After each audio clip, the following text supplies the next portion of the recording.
अगर आपको ये स्टोरी पसंद आती है तो लाइक, सब्सक्राइब और कमेंट करना ना भूले। एपिसोड 316 आरू इग्नोर अधिराज भैरव कंप्लेंट श्रुति प्रीतम रावी की बहस। श्रुति के इस हरकत पर भैरव उसे खींचकर किचन की तरफ ले जाता है। किचन में खड़ी काव्या और पूजा उन दोनों को देखती है। पूजा भैरव को देखते हुए बोली, भैरव क्या हुआ, फिर से इस लड़की ने कुछ किया क्या? इस बात पर श्रुति चिढ़ जाती है कि उसकी माँ उससे पूछने की बजाय वह भैरव से पूछ रही है। वही भैरव कोई जवाब नहीं देता। सभी को भैरव के इस आदत से रूबरू थे। उन्हें पता था भैरव ज्यादा किसी से बातें नहीं करता था। वह फ्रिज खोलता है और उसमें से बर्फ का टुकड़ा को निकालता है। वही श्रुति जो ये सब देख रही थी, किचन में पारस को आते देख उसके दिमाग में कोई आइडिया आता है और वह तुरंत पारस को देख भैरव के हाथ से बर्फ का टुकड़ा अचानक ले लेती है और पारस को देते हुए बोली, पारस प्लीज ये बर्फ मेरे हाथों पर लगा दो, देखो ना मेरे हाथ चाय से जल गई है। यहाँ पर तो किसी को फर्क भी नहीं पड़ता। ये कह वह पारस जो किचन में अभी अभी आया था उसे तो समझ नहीं आया कि अभी उसके साथ हुआ क्या। पर जैसे ही समझते हुए उसकी नजर भैरव पर पड़ी जो उसे खा जाने वाली नजरों से देख रहा था, उसे सारा माजरा ही समझ आ जाता है। वह खुद का थूक बड़ी मुश्किल से गटकता है और मन ही मन बोला, ये सारी लड़कियां मुझे ही क्यों बलि का बकरा बनाती है। वही वह घबराते हुए वह बर्फ का टुकड़ा वापस उसके हाथ में देते हुए बोला, वह मुझे याद आया कि मुझे अथर्व बुला रहा है और तुम किसी और से लगवा लो, तुम्हें तो पता है वह लगेगा मुझे कुटने। ये कह तुरंत वहां से भाग जाता है। वही उसके भागने की स्पीड देखकर काव्या और पूजा दोनों एक दूसरे को देखते हैं। वही अब श्रुति अपने नजर घुमा भैरव को देखती है जो उसे गुस्से में देख रहा था। भले ही कितना भी वह मस्ती करे पर भैरव के गुस्से से उसे डर भी उतना ही लगता था, क्योंकि भैरव और अधिराज दोनों ही बिल्कुल एक ही कैटेगरी के इंसान थे। वही वह हकलाते हुए बोली, वह मैं खुद ही लगा लूंगी। यह बोल वह कुछ कहती उससे पहले ही भैरव उसके हाथ से बर्फ का टुकड़ा लेता है और श्रुति को खींचकर उसे वही किचन के स्लैब पर बैठा देता है। ये होते ही श्रुति बेशर्मों की तरह भैरव को देखने लगती है। वही जहां पूजा के लिए ये सब कुछ नॉर्मल लग रहा था, लेकिन वही बगल में काव्या को तो कुछ और ही लग रहा था। वही भैरव उसके हाथों को पकड़ उसके जले हुए निशान पर वह बर्फ लगाने लगता है और लगाते हुए ही पूजा से बोला, आपको अपनी बेटी पर थोड़ा ध्यान देना चाहिए, क्योंकि ये दिन पर दिन बदतमीज होती जा रही है। अगर इसका यही हाल रहा तो कल को ससुराल जाएगी तो परेशानी आपको ही होगी। वही पूजा के मन में ये सब बातें चल रही थी और भैरव के मुंह से ये सब जब सुनती है तो वह श्रुति को देखने लगती है। वही श्रुति जो भैरव की अपने चोट पर मरहम लगाने पर खुश हुए जा रही थी, पर जैसे ही भैरव के मुंह से यह सारी बातें सुनती है उसका तो जैसे पूरा चेहरा ही देखने लायक था। उसकी आंखें दबा जाती है। भैरव बर्फ लगा अपनी नजर ऊपर करता है तो उसकी नजर श्रुति की आंखों से जा टकराती है। भैरव श्रुति को देखते हुए बोला, आइंदा से बिना पूछे मेरे कमरे में कदम मत रखना। ये कह वह उसका हाथ छोड़ देता है और वह वहां से जाने लगता है तो श्रुति चिल्लाकर बोली, आऊंगी, क्या कर लोगे? यह मेरा भी घर है और मेरा मन जहां करेगा वहां जाऊंगी। तुम होते कौन हो रोकने वाले? खुद को बहुत बड़े राजा समझते हो कि तुम जो हुक्म दे दोगे मैं उसे मानूंगी। भैरव वहां से जा चुका था। वही पूजा जैसे ही श्रुति के मुंह से ये सब सुनती है उसके पीठ पर मुक्का जलते हुए बोली, सच में कह रहा था कि तुम बदतमीज होती जा रही हो, इस बारे में मुझे दीदी से बात करना ही होगा। वही श्रुति जैसे ही यह सुनती है वह वहां से गुस्से में अपने कमरे की तरफ भागकर चली जाती है। वहीं दूसरी तरफ ग्रेवाल हाउस में सभी नीचे डाइनिंग एरिया में बैठे हुए थे। तभी आरू भी बरखा के साथ नीचे आती है और मधु को डाइनिंग टेबल पर देख वह उससे कुछ कहती, तभी उसकी नजर छोले भटूरे पर पड़ी। वह दौड़ पड़ती है और वहां जाते हुए बोली, माँ मैं तो आपसे कितने दिन से कह रही थी पर आप ही मुझे बीमार कहकर बना नहीं रही थी। यह बोल अपने प्लेट में सर्व करने लगती है। तभी रचना बोली, आज ये सब मैं नहीं मधु ने बनाया है। ये सुनते ही अचानक आरू के हाथ रुक जाते हैं। उसके हाथ रुकते ही मधु उसके पास आती है और उसके पास बैठकर भटूरे को तोड़ छोले में डुबोकर उसके मुंह की तरफ बढ़ाते हुए बोली, आज ये मैंने तुम्हारे लिए बनाया है और वह भी स्पाइसी वाला। तुम्हें स्पाइसी पसंद है ना? ये सुन आरू मधु की तरफ देखती है जो उसे ही देख रही थी, लेकिन कुछ ही देर बाद आरू खुद ही नजरें अपनी हटा देती है। ये देख मधु के अंदर एक अजीब सा दर्द सा होता है। तभी मधु उसके मुंह की तरफ करते हुए बोली, खाओ और बताओ कैसा है। ये सुनते ही आरू एक नजर मधु को देखती है जो उम्मीद से उसे देख रही थी। वह तुरंत मुंह खोल देती है तो मधु उसके मुंह में निवाला डाल देती है और खाते ही आरू खुशी से बोली, ये बहुत अच्छा है, आपने सच में मेरे लिए बनाया। ये सुनते ही मधु हाँ में सिर हिलाती है तो आरू मधु के गले लग जाती है और बरखा को जीभ दिखाते हुए बोली, सुना तूने आज मेरे मनपसंद का खाना बना है? ये सुनकर बरखा मुंह बनाते हुए, हाँ हाँ मुझे पता है। बरखा का चेहरा लटकते देख मधु बोली, तुम्हें चिंता करने की जरूरत नहीं है, नेक्स्ट डिनर में तुम्हारे पसंद का बनाऊंगी। ये सुनते ही आरू और बरखा दोनों ही उसे देखते हैं। तभी आरू बोली, नेक्स्ट डिनर इसका मतलब आप यहाँ पर रुकने वाले हो? ये सुनते ही मधु हाँ में सिर हिलाती है तो बरखा और दोनों ही खुश हो जाती है। बुआ और भतीजी का रिश्ता ऐसे ही होता है, उन दोनों का प्यार सबसे अलग सा होता है। यही कुछ मधु आरू और बरखा के साथ था। वही सौम्या को जो वैभव पूनम के घर पर छोड़ने को गया था, क्योंकि पूनम जी चाहती थी सौम्या कुछ दिन उनके साथ रहे, इसलिए रचना जी भी मना नहीं करती पर 2 दिन में ही वापसी की बात करती है। वही सभी हंसी खुशी डिनर करने लगते हैं। वही आरू के फोन पर फिर से एक मैसेज आता है। आरू धीरे से अपने फोन को देखती है जिसमें अधिराज ने मैसेज किया था जिसमें लिखा था मेरा कॉल उठाओ, पर आरू फिर भी उसे इग्नोर करती है। वही अधिराज जो इस समय अपने कमरे में था वह अपने फोन को ही देखे जा रहा था जहां आरू उसे पूरी तरह से इग्नोर कर रही थी। वह एक बार के लिए सोचता है कि वह वहां पर जाए, फिर उसे पता था कि अगर वह वहां पर जाएगा तो बखेड़ा खड़ा हो जाएगा, क्योंकि नॉर्मली जब भी वो जाता था आरू उसे चोरी से मिलने चली आती थी, पर अब जबकि आरू नाराज है तो खुद बखेड़ा आरू ही खड़ा करेगी। इसलिए उसने खुद को कंट्रोल कर खुद से कहता है, आरू तुम रिग्रेट करोगी मेरा फोन और मैसेज ना उठाने पर। ये कह वह सिगरेट को जलाकर अपने मुंह में रख देता है। वहीं जहां दोनों परिवारों में एक अलग ही हंसी और खुशी का माहौल बना था, पर वहीं दूसरी तरफ प्रीतम के घर पर वहां कुछ ठीक नहीं था। रात 11 बजे बार हो चुके थे पर अभी तक प्रीतम घर पर नहीं आया था। वही रावी उसका ही बैठे इंतजार कर रही थी, क्योंकि उसने प्रीतम को गुस्से में जाते हुए देखा था। तब से उसे कहीं ना कहीं लगा था कि प्रीतम उसकी वजह से नाराज है, इसलिए वह उसका इंतजार कर रही थी। थोड़ी देर बाद ही वहां पर घर का डोर खुलता है। रावी की नजर जैसे ही सामने पड़ती है तो सामने प्रीतम खड़ा था। प्रीतम जिसकी आंखें हल्की लाल थी, जिसे देख साफ समझ में आ रहा था कि उसने इस समय नशा किया हुआ है। प्रीतम को देख रावी एक बार घड़ी को देखती है जो 12 बजे बजने को था। वही प्रीतम को हल्का लड़खड़ाते हुए देखती है जो अपने बैग को टेबल पर रख अपने कॉलर की टाई को ढीला कर रहा था। एक तो इतना देर से घर पर ना आना, रावी जो अकेले यहाँ उसके लिए परेशान हुए जा रही थी, और ऊपर से प्रीतम को हल्के नशे में देख उसे गुस्सा आ जाता है। वह उठकर खड़ी होती है और सामने उसके जाते हुए बोली, कहाँ थे तुम? मैं तुम्हारा यहाँ कब से इंतजार कर रही हूँ, तुमने घड़ी का समय देखा है? तुम्हें समझ में भी आता है कि घर पर कोई इंसान अकेला है? और तुम ये बोलते हुए वह उसे देखी तो प्रीतम उसे ही देख रहा था। रावी, देख क्या रहे हो? ये सुनते ही प्रीतम उसे देख नजरअंदाज करते हुए बोला, तुम्हें किसने कहा था कि तुम मेरा इंतजार करो? हो कौन तुम? ये सुनते ही रावी का गुस्सा और भी हाई हो जाता है और प्रीतम का हाथ पकड़ खुद की तरफ करते हुए, क्या कहा तुमने कि हूँ कौन मैं? तो शायद मिस्टर प्रीतम आप भूल चुके हैं कि मैं आपकी बीवी हूँ, जिससे आपने कागज पर भी और मंदिर में भी शादी की है। ये भूल चुके हैं क्या? ये सुनते ही प्रीतम, जिसका मूड बिल्कुल नहीं ठीक था, वह रावी को देखते हुए बोला, ओ हेलो, हाँ मुझे पता है कि मेरी शादी तुमसे 2 बार हुई है, पर शादी से क्या होता है, हमारी सिर्फ शादी हुई है, तो जबरदस्ती की मेरी पत्नी बनने की कोशिश मत करो। ये कह वह अपने कमरे की तरफ जाने लगता है। ये सुन रावी को बिल्कुल भी अच्छा नहीं लगता, पर वह खुद को कंट्रोल करते हुए बोली, तुम्हारे लिए मैंने डिनर बनाया है, हाथ धुलकर आओ और डिनर करो। ये सुनते ही प्रीतम बोला, मैंने खाना खा लिया है। ये सुनते ही रावी का गुस्सा फिर से बढ़ जाता है और वह बोली, तुमने खाना खा लिया है तो ये बात तुमने मुझे फोन करके क्यों नहीं बताई? ये सुनते ही प्रीतम फिर से रावी को देखते हुए बोला, सुनो अभी मैं तुमसे क्या कहा? शायद तुमने सुना नहीं। मैंने कहा कि तुम सिर्फ मेरी नाम की बीवी हो, इसलिए बीवी बनने की कोशिश मत करो। मेरी लाइफ मैं चाहे जैसे जीना चाहूँ जीऊंगा। ये कह अपने कमरे में चला जाता है। वही रावी का बार बार उसके मुंह से ये सब सुनना उसे अच्छा नहीं लगा। वह उसके कमरे में जाती है, जो अपने शर्ट की बटन को खोल उतार बिस्तर पर फेंक देता है। वही रावी उसके सामने जाकर खड़ी होते हुए बोली, तुम मुझे इस तरह से डिसरिस्पेक्ट नहीं कर सकते प्रीतम। ये सुनते ही प्रीतम रावी को देखने लगता है, जो उसे ही गुस्से में देखे जा रही थी। प्रीतम उसे देखते हुए बोला, क्या सच में तुम्हारी कोई रिस्पेक्ट है भी?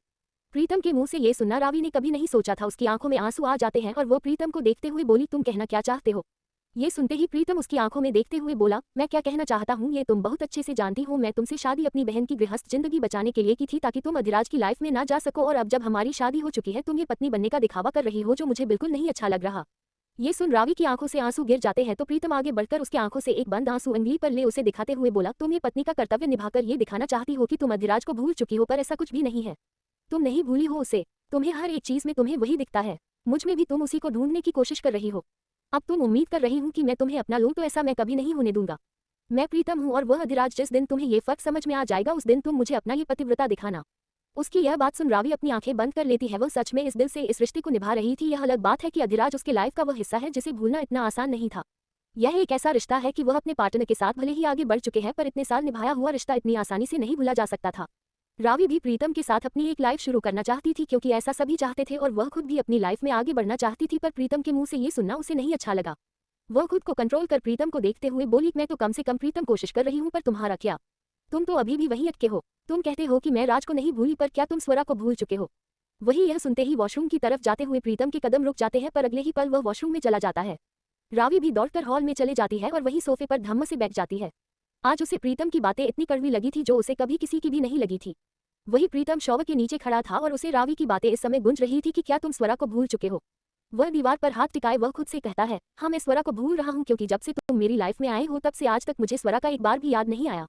मैं तुम्हारी तरफ पिघल रहा हूँ, पर तुम्हारा किसी और का नाम लेना न जाने क्यों मुझे बुरा लग रहा है रावी। ये बोलते हुए वह अपनी आंखें बंद कर लेता है। एपिसोड 317। अथर्व, आरू से जेलस अधिराज। शिव थप्पड़। आरू ऑफिस में हुई हाथापाई। प्रीतम जब वॉशरूम से बाहर आता है तो उसे अपने कमरे में रावी नहीं दिखती। वह अपने कवर के पास जाता है और कपड़े निकालती शर्ट लोवर पहन वह बाहर आता है, तो उसे सोफे पर ही रावी पूरी कंबल और लेटी हुई दिखती है। ये देख वह रावी के पास जाता है और कुछ देर तक तो वैसे ही खड़ा रहा। फिर थोड़ी देर के बाद वह धीरे से कंबल उठाकर देखता है जहां रावी आंखें बंद कर सोई हुई थी। ये देख वह एक गहरी सांस लेता है और फिर किचन में जाता है, तो उसकी नजर डाइनिंग टेबल पर पड़ती है। वह उसे खोलकर देखा तो जहां खाना और काफी डिश बनाकर रखी गई थी। ये देख प्रीतम खुद से कहता है, मैं भला क्यों भूखा रहूं, जिसको भूखा सोना है वह सोए। ये कह वह प्लेट में खाने को सर्व कर खाने लगता है। वह बस गुस्से में रावी को बोल दिया था, पर खाना उसने भी नहीं खाया था। अब तक नहाने के बाद उसका नशा भी थोड़ा हल्का सा हो गया था। खाना खाते हुए खुद से कहता है, वैसे ये खाना काफी अच्छा बनाती है। ये बोलते हुए वह अचानक रुक जाता है। उसे वह पल याद आता है जब ऐसे ही रावी और अधिराज दोनों ही एक साथ रहते थे। एक साथ लिविंग में रहने पर अक्सर प्रीतम, वैभव, शिव, विश्वा वहां पर पहुंच जाया करते थे, क्योंकि रावी हमेशा से ही खाना बहुत अच्छा बनाती थी और सभी बड़े ही चाव से खाना खाते थे और तारीफ भी करते थे। ये सब सोचते हुए प्रीतम के चेहरे पर कड़वाहट भरी स्माइल आ जाती है। शायद ये सारी बातें पहले उसे फर्क नहीं पड़ती थी, पर अब न जाने क्यों रावी के साथ जब रिश्ता निभाने के लिए वह खुद को भी तैयार कर रहा था, उसकी तरफ झुक रहा था, तो उसे वह सारी बातें याद आ रही थी कि कैसे रावी और अधिराज एक दूसरे के हद से ज्यादा करीब थे।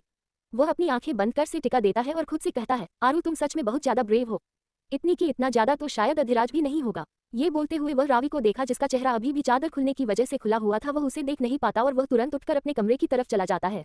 अगली सुबह आरू राजावत हाउस के अंदर एंटर करती है। उसके धड़धड़ाकर कर अंदर आते ही देख सामने उसे देख दादी बोली, आरू आप इतनी सुबह, क्या हुआ, कोई बात है क्या बेटा?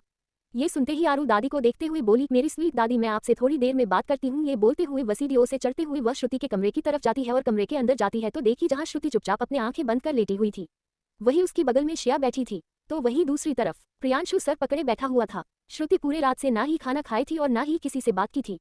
पूजा भी आई थी पर श्रुति की जिद की वजह से वह भी उसे छोड़कर चली जाती है। वही सुबह से ही सभी उसे उठाने का प्रयास कर रहे थे पर वह किसी की नहीं सुन रही थी। अगर प्रीता होती तो शायद प्रियांशु को आरू को ना बुलाना होता, क्योंकि ऐसे मामलों में प्रीता सभी को संभाल लेती थी। तभी आरू जैसे ही अंदर आती है ये देख दोनों के ही जैसे एक गहरी सांस लेते हैं। वही आरू अंदर आते हुए बोली, क्या हुआ प्रियू, तूने मुझे क्यों बुलाया और क्या हुआ, इसकी तबीयत कैसे खराब हो गई? यह बोलते हुए वह श्रुति के पास आती है और उसके सर को छूती है जो हल्का हल्का फीवर था। वही आरू की आवाज सुन श्रुति अपना चेहरा और भी ज्यादा बिस्तर में धंसा देती है। उसके इस हरकत तो देख आरू श्रुति को एक झटके से सीधी करती है। जैसे ही श्रुति उसके ऐसा करने पर आंखें खोलती है तो आरू बोली, क्या हुआ है तुझे, और तू कब से भूख हड़ताल करने लगी और वह भी अकेले अकेले? क्या कुछ ऐसा है जो हमें साथ में करना चाहिए? उसकी यह बात सुनते ही श्रुति की आंखों में आंसू आ जाता है और वह रोने लगती है। उसके अचानक ऐसे रोने पर एक पल में सभी घबरा जाते हैं। वही श्रुति रोते हुए आरू के गले लग जाती है। आरू बोली, क्या है तुझे? ये सुन वह रोते हुए बोली, दुनिया इतना निर्दयी क्यों है? क्यों दुनिया मुझे जीने नहीं देती? आखिर मेरे ही नसीब में क्यों ऐसा परिवार लिखा था? क्यों ऐसा आशिक लिखा है? ये बोलते हुए वह रोने लगती है। आरू उसे खुद से दूर करते हुए बोली, अपना यह नाटक बाद में करना, पहले ये बता हुआ क्या है? ये सुनते ही श्रुति उसे देखी और जो भी हुआ था उसे सब कुछ बताती है। वही उसकी यह बात सुन सिया और प्रियांशु दोनों एक साथ एक दूसरे को देखते हैं। वो कब से कुछ भी नहीं बता रही थी। आरू खड़ी होते हुए बोली, साला एक नंबर का कमीना खड़ूस इंसान, उसकी हिम्मत कैसे हुई तेरी आंखों में आंसू लाने की? और वह होता कौन है तेरे ससुराल वाले की चिंता करने की? तूने उसे बताया नहीं कि तू आने वाले समय में उसके ही सिर पर बैठने वाली है? वही यह सुन सिया बोली, तुम उन्हें कमीना नहीं बोल सकती। हाँ, तुमने बेदर्द बोल सकती हो। ये सुनते ही आरू बोली, पर हम बेदर्द लोगों को कमीना ही बोलते हैं। ये सुन सिया कुछ कहती तभी प्रियांशु उसे खींचकर अपने पास बैठाता है और उसके कंधे पर हाथ रखते हुए बोला, तो यह मैटर है? ये सुन श्रुति हाँ में सिर हिलाई तो प्रियांशु गुस्से में तकिया खींचकर उसके ऊपर मारते हुए बोला, तो फिर तू सीधे सीधे बता नहीं सकती थी मेरा कब से बीपी है? ये सुनते ही श्रुति फिर से रोते हुए बोली, देख रही हो ना मेरी जालिम भाई को जो मुझे नहीं समझता। ये सुनते ही आरू प्यार से उसे सीने से लगाते हुए बोली, तेरा दर्द सिर्फ मैं समझ सकती हूँ। मैं जानती हूँ कि क्या होता है जब कोई इंसान ऐसी हरकत करे। ये सुन श्रुति झट से उसे देखते हुए बोली, क्यों तेरे साथ भी कुछ हुआ है क्या? ये सुन आरू भी वह सारी बातें बताती है जो ऑफिस में हुआ था। ये सुनते ही श्रुति गुस्से में बोली, ये दोनों के दोनों राक्षस एक जैसे हैं। ये सुन आरू बोली, सही कहा तूने, एक है जो हॉटनेस पर पिघलता ही नहीं और दूसरा है जो हॉटनेस पर लार टपकाने लगता है। ये बोल आरू और श्रुति दोनों एक दूसरे को देखते हैं। अगले ही पल आरू अपने मुंह पर हाथ रखते हुए बाली, हे राम, मैं अपने पति के बारे में कैसी बातें कर रही हूँ? ये सुनते ही श्रुति प्रियांशु और सभी बोलते हैं एक्स पति। ये सुन आरू चुप हो जाती है। तभी श्रुति के दिमाग में आता है और वह बोली, अगर ऐसी बात है तो तेरे प्रॉब्लम का सॉल्यूशन तो तेरे ही पास है। ये सुनते ही आरू उसे देखी तो श्रुति उसके कान में कुछ कहती है। ये सुनते ही श्रुति को वह देखी और अगले ही पर उसे गले लगाते हुए बोली, वाह मेरी जान, तू ना सच में मेरी बेस्टी है। अच्छा हुआ कि प्रीता अपने ससुराल चली गई है, वरना हमारे इस प्लान पर सबसे पहले ब्रेक वही लगाती। ये सुन श्रुति बोली, हाँ उसके लिए तो उसके पूजनीय भाई लोग हैं। ये बोल दोनों ही मुंह बना देती है। वही सिया जो सब कुछ समझने की कोशिश कर रही थी प्रियांशु उसके सिर पर मारते हुए बोला, ज्यादा दिमाग मत चलाओ, हमारे लिए हो सके तो टिफिन पैक कर दो। सिया उठकर चली जाती है और नीचे जा ही रही थी तभी सामने झटके में वह किसी इंसान से टकराती है। टकराने से वह हड़बड़ा के पीछे हो जाती है क्योंकि सामने अथर्व था। अथर्व को देखते हुए तुरंत अपनी नजरें झुकाकर वह दूर खड़ी हो जाती है। ये देख अथर्व बोला, दिखाई नहीं देता है चलते हुए। ये सुन सिया डरते हुए हकलाते हुए बोली, सॉरी, यह कह वह कुछ कहती तभी अथर्व एक कदम आगे बढ़ते हुए बोला, अब तुम्हारे जुबान में फेविक्विक लग गई क्या? जो मैं कुछ पूछ रहा हूँ तो बोलना नहीं है। ऐसे तो सभी के सामने उछलती रहती हो और पूरे घर में तुम्हारी आवाज गुजती है, और अब क्या हुआ? बोलते हुए उसकी तरफ कदम बढ़ा रहा था। वही सिया डरते हुए अपने कदम पीछे लिए जा रही थी तभी वह पीछे किसी से टकराती है। सिया जैसे ही पीछे आरू को देखती है, आरू तुरंत उसे पीछे से पकड़ लेती है और आरू से बोली, आरू मुझे यहाँ से जाना है। वही आरू जो अथर्व को देखी और फिर सिया को। वह अथर्व को देखकर बोली, क्या हुआ मास्टर? ये सुन अथर्व बोला, कुछ नहीं, कुछ लोगों का दिमाग घास चढ़ने गया है। ये सुनते ही सिया अपना चेहरा आरू के पीछे से निकालते हुए बोली, मेरा दिमाग घास चढ़ने नहीं गया है, मेरा दिमाग यहीं पर है। और हाँ, अभी जो आपने कहा कि मैं देखकर नहीं चलती तो ये बात मैं आपको भी बोल सकती हूँ। ये सुनते ही अथर्व गुस्से में कदम आगे बढ़ता है तो सिया आरू को और कसकर पीछे से पकड़ बोली, और हाँ, मैं किसी ऐसे इंसान से नहीं बात करती जो दिखने में इतना ज्यादा डरवाना हो। अथर्व खुद से कहता है, सही कहा था मैंने, इसकी जुबान दूसरों के ही सामने चलती है। पर आरू तो ये सब सुन रही थी। वह अथर्व को देखी जो उसे और भी ज्यादा गुस्से में देख रहा था। आरू धीरे से सिया से बोली, अगर बचना चाहती हो तो तुरंत यहाँ से निकलो। वह तुरंत आरू के पीछे से भागकर नीचे चली जाती है। अथर्व जाते हुए सिया को देख रहा था तभी आरू अथर्व के कंधे पर हाथ रखते हुए बोली, क्या बात है मास्टर, ये बेवजह का आप गुस्सा अपने नाक पर क्यों दिखा रहे हैं? ये कह वह उसके नाक को खींच लेती है। अथर्व उसके हाथ हटाते हुए बोला, तुम्हें मुझसे डर नहीं लगता जो ऐसी हरकत कर रही हो? ये कह वह आरू के हाथ को अपने कंधे से हटाते हुए बोला, भूल गई हो कि मैं तुमसे बड़ा हूँ? ये सुनते ही आरू बोली, हाँ सही कहा आपने, आप मुझसे बहुत बड़े हो। ये कह वह पीठ पर कूद जाती है। ये देखते ही अथर्व बोला, ये क्या कर रही हो, उतरो। ये सुनते ही आरू बोली, अभी तो आपने कहा कि आप मुझसे बड़े हो तो आप मुझे सीढ़ी से उतरने में मदद कर दो। ये सुन अथर्व चिढ़कर आरू को देखते हुए बोला, उतरो, तुम मेरे कपड़े खराब हो जाएंगे। ये सुन आरू बोली, कौन सा आप अपनी गर्लफ्रेंड से मिलने जा रहे हैं कि आपको अपने कपड़ों की टेंशन होने लगी? चुपचाप मुझे नीचे लेकर चलो वरना। वही अथर्व जान गया था कि अब आरू उसकी बात नहीं मानने वाली तो वह उसे लेकर जाता है। वही अपने कमरे की डोर पर खड़ा अधिराज ये सब देख रहा था। उसके चेहरे पर गुस्सा साफ देखा सकता था। वही अथर्व उसे नीचे उतारते हुए बोला, अब उतरो, वह अपने कमरे में जा चुका है। ये सुनते ही आरू पीछे देखी तो वहां अधिराज नहीं था। ये देखते ही आरू तुरंत उसके पीठ से उतर जाती है और जाकर डाइनिंग चेयर पर बैठ जाती है। ये बोलते हुए वह एक नजर आरू को देखा और खुद से कहता है, अब तुम्हारी इस मासूमियत को कोई दोबारा ना छीने वरना मुझे पता है तुम पूरी तरह से टूटकर बिखर जाओगी। वही सभी लोग ब्रेकफास्ट करने के लिए आते हैं। वही अधिराज जो अपने कमरे से सीढ़ियों से नीचे उतर रहा था तो आरू अधिराज को ही देखे जा रही थी, जिसने इस समय व्हाइट शर्ट और ब्लू पेंट जिस पर ब्लू रंग का कोट डाला हुआ था और अपनी घड़ी को बंद करते हुए नीचे आ रहा था। आरू उसे देखते हुए खुद से कहती है, यार कितना हॉट है बंदा। ये बोलते हुए वह उसे ही देखे जा रही थी। वही अधिराज की नजर भी आरू पर पड़ती है पर उसे पूरी तरह से इग्नोर कर बाहर निकल जाता है। ये देख आरू हैरानी से अधिराज को देखी, तभी सभी वहां पर बैठे। वही राधिका भी आकर अपनी चेयर पर बैठी है और सामने आरू को देखते हुए बोली, तो कैसा चल रहा है आपका काम? ये सुनते ही आरू राधिका को देखी और उन्हें देख बोली, बिल्कुल अच्छा। सीखने की कोशिश कर रही हूँ बट मुझे लगता नहीं कि मैं इतनी जल्दी सीख पाऊंगी। ये सुनते ही श्रुति को हंसी आ जाती है। वही राधिका आरू को देखते हुए बोली, अगर आपका काम में इंटरेस्ट नहीं है तो आप जॉब छोड़ सकती है, मैं नहीं चाहती मेरे कंपनी में किसी को फ्री का पगार दिया जाए। ये सुनते ही आरू राधिका को देखने लगती है और बोली, मैं भी उस कंपनी में कदम भी नहीं रखती, पर क्या है ना 6 महीने के लिए कॉन्ट्रैक्टेड हो और उसका रिफंड कंपल्सर पेनल्टी देने का मेरे पास कोई भी मनी बैंक नहीं है। आरू का जवाब सुन राधिका खुद से कहती है, ना जाने ये किसको पड़ी है। वही थोड़ी देर बाद आरू और प्रियांशु दोनों ही वहां से निकल जाते हैं। वही सिया उन दोनों को ही टिफिन देती है तो दोनों ही टिफिन लेकर वहां से निकल जाते हैं। वही अथर्व भी वहां से जाने को होता है, तभी दादी बोली, अथर्व बेटा पूजा सुबह सुबह ही जल्दी में चली गई, आप सिया को भी वहां पर जाकर छोड़ दीजिए।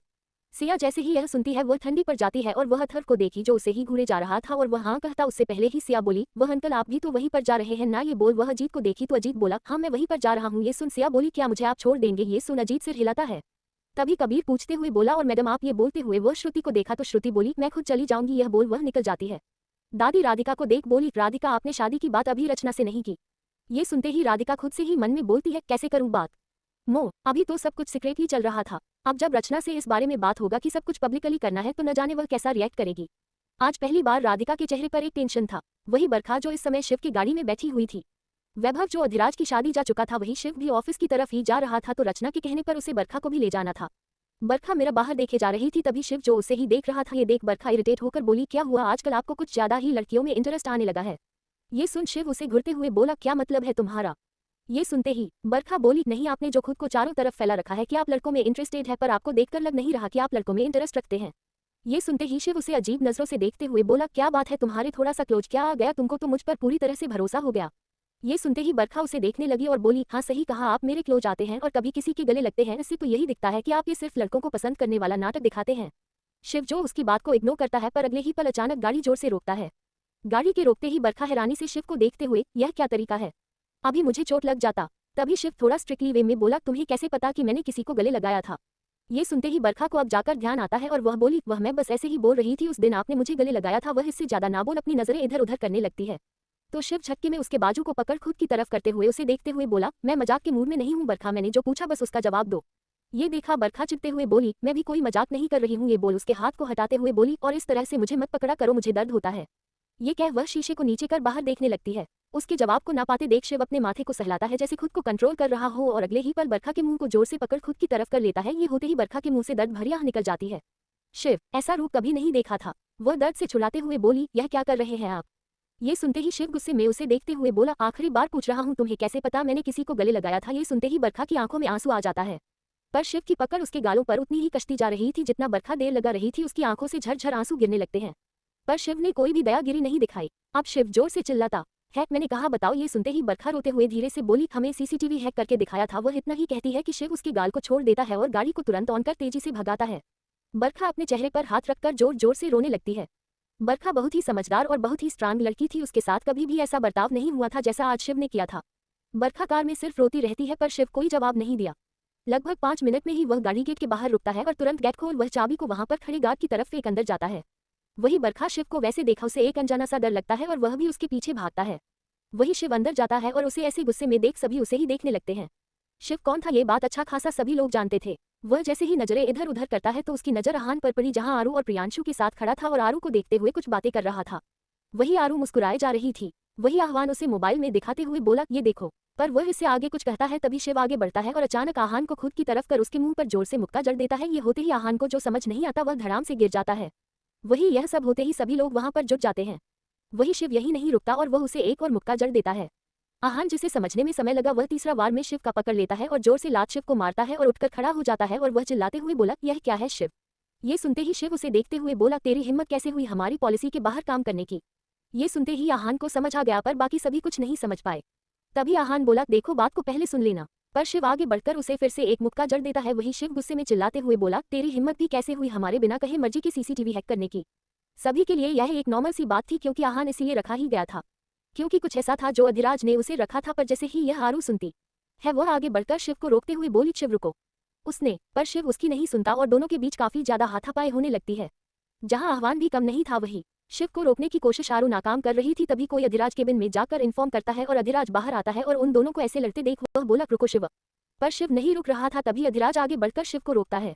शिव अधिराज को देखते हुए बोला, अधिराज तुम नहीं जानते इसने क्या किया है। वह इससे ज्यादा कुछ कहता तभी अधिराज की नजर तिरछी नजर आरू पर पड़ी, जहां आरू आहान को पकड़ उसे कंसन के रूप में देख रही थी और वह प्रियांशु से रुमाल मांग उसके चेहरे पर लगे खून को साफ कर रही थी और अगले पर शिव को चिल्लाते हुए बोली, दिमाग खराब हो गया है तुम्हारा, तुम्हारी हिम्मत भी कैसे हुई आहान को मारने की। यह बोल कोई कुछ समझ सकता उससे पहले ही आरू शिव के मुंह पर एक जोर से मुक्का जड़ती है। मुक्का कुछ इस तरह जोर से था जिससे उसके मुंह से खून तक निकल जाता है। वही उसकी यह हरकतें जहां सभी देख शौक थे। वही बरखा अपने मुंह पर हाथ रख देती है। वही शिव जो अपने आंखें बंद कर गुस्सा में अपने एक बार खून को छूकर देखा और फिर आरू को और अगले ही पल जोर से हाथ खींचकर उसे मारता। उससे पहले ही आग उगलती हुई आंखें उसकी अधिराज की दिखी, जिससे आस के गाल के पास जाते हुए भी उसके हाथ रुक जाते हैं। एपिसोड 318 अधिराज एंग्री फॉर आरू आहान आरू की करीबी warning for Ahaan. Rajawat corporation में एक सन्नाटा सा छाया हुआ था। सभी जो बैठे काम कर रहे थे अचानक हुए इस हड़कंप से सभी सकते में आ चुके थे, जहां आहान और शिव के बीच अनायास लड़ाई होने लगी थी जिसकी शुरुआत शिव ने की थी। वही आह्वान को बुरी तरह मारने की वजह से उसके मुंह से खून तक निकलने लगा था। वही आरू आह्वान के ऊपर ऐसे बेमतलब का मार खाता देख उसे बर्दाश्त नहीं होता और वह शिव को जाकर एक थप्पड़ जोर से लगाती है। उसके ऐसा करते ही शिव के खुद को कंट्रोल नहीं कर पाता। अगले ही पल वह आरू के गाल के एक जोर से चांटा मारता है, पर अधिराज की आग उगलती आंखों को देख उसके हाथ आरू के गाल के पास जाते जाते रुक जाते हैं। आरू अपनी नजरें तक नीचे नहीं करती और वैसे ही हाथों की मुठ्ठियां बांधे हुए शिव को ही देखे जा रही थी। वही बरखा जो डर से अपने मुंह और आंख पर हाथ रख ली थी, जैसे ही वह शिव को दूर होते देखी वह दौड़कर जाती है और आरू को खींच लेती है। जो भी हुआ अधिराज ने इसकी उम्मीद कभी नहीं की थी, वह भी खास स्तर पर शिव का आरू के प्रति ऐसा व्यवहार और खुद आरू के व्यवहार का कि शिव को मारना उसे दोनों ही नहीं पसंद आता। बिना जाने कैसे आरू शिव पर हाथ उठा सकती थी और बिना सोचे समझे शिव कैसे आरू पर हाथ उठा सकता था, ये जानते हुए भी कि वह उसके बॉस की बीवी है। वही आदित्य भी अब तक जब ये सब सुनता है तो वह भी वहां पर आता है। वैभव भी अब तक बाहर आता है। वही अधिराज जो शिव को अपने लाल आंखों से देखे जा रहा था और एक नजर आह्वान को जिसकी परवाह करने में उसकी बीवी एक मिनट भी नहीं लगा रही थी। वह एक कदम पीछे लेता है। अधिराज का गुस्सा इस समय आउट ऑफ कंट्रोल था। शायद अगर उसके सामने कोई और होता तो या तो उसे वही सजा देता है या तो उन्हें सीधे फायर कर देता, पर उसके सामने वह लोग थे जिनके बारे में बिना जाने वह कोई डिसीजन नहीं ले सकता था। वह गुस्से में चिल्लाकर बोला, तुरंत की तुरंत मेरे ऑफिस में सब के सब मिलो। ये बोल अधिराज वहां से चला जाता है। वही शिव आह्वान को देखा जो उसे ही देख रहा था। शिव उसकी तरफ अपने कदम बढ़ाता उससे पहले ही आदित्य उसका हाथ पकड़ लेता है।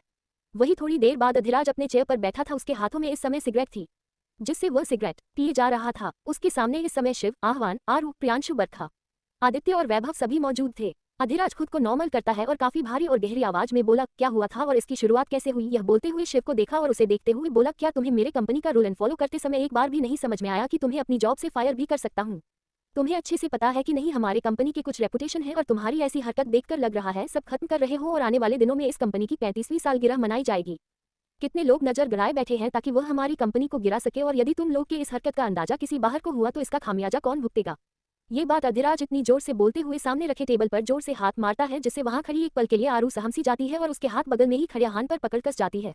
अधिराज की नजर आहान और आरू के हाथों पर ही थी। शिव उसको देखते हुए बोला, हमारे पिछले रात की इस इंसान ने बिना किसी परमिशन के सीसीटीवी हैक किया है, बस इससे ये पूछो कि इसने बिना जाने ये चीज क्यों किया। ये सुनते ही अधिराज आहान को देखा जैसे कहना चाह रहे हो कि तुम कुछ बोलोगे, पर आह्वान कुछ बोलता उससे पहले ही आरू बोली, इसमें आहान की कोई गलती नहीं है, मैंने कहा था ऐसा करने के लिए। ये सुनते ही अधिराज अपने गहरी आंखों से आरू को देखे जा रहा था और उसके हाथों को जो आहान को पकड़े हुए था। अधिराज उसे देख थोड़े कठोर भाव में, सवाल मैं आपसे नहीं मिस गिरवाल, मिस्टर सूर्यवंशी से पूछा गया है तो आपको नहीं लगता कि जवाब भी उन्हीं को देना चाहिए। अधिराज की आवाज में कुछ ऐसा था कि एक पल के लिए आरू भी चुप हो जाती है। तभी आह्वान बोला, सर माय मिस्टेक, रूल मैंने तोड़ा है और आप मुझे इसकी सजा जो देंगे मैं वो करूंगा मैं बस। ये बोलते हुए वह चुप हो जाता है। अधिराज उसे देखते हुए बोला, अच्छा लगा कि तुम्हें अपनी गलती का एहसास है, पर मुझे बताओ इसकी भुगतान तुम कैसे करोगे। ये सुनते ही आहान फिर से कुछ बोलता तभी आरू फिर से बोली, आहान कोई भुगतान नहीं करेगा। गलती मैंने की है तो इसकी सजा मुझे मिलनी चाहिए। मैंने कहा था कि हमारी दोस्ती के बदले यह मुझे आपके केबिन का सीसीटीवी हैक करे, इसका कोई भी गुनाह नहीं है और इसने मुझे कहा। आरू जितना ही बोलते जा रही थी, अधिराज जिसके चेहरे पर भाव तो नहीं दिख रहे थे पर उसके मन के अंदर उतना ही ज्यादा गुस्सा बढ़ता जा रहा था। वह अपने सर को सहलाता है। वही वहां खड़ा वैभव जैसे ही अधिराज को ऐसे करते देखा वह आरू से बोला, आरू तुम जाओ यहाँ से।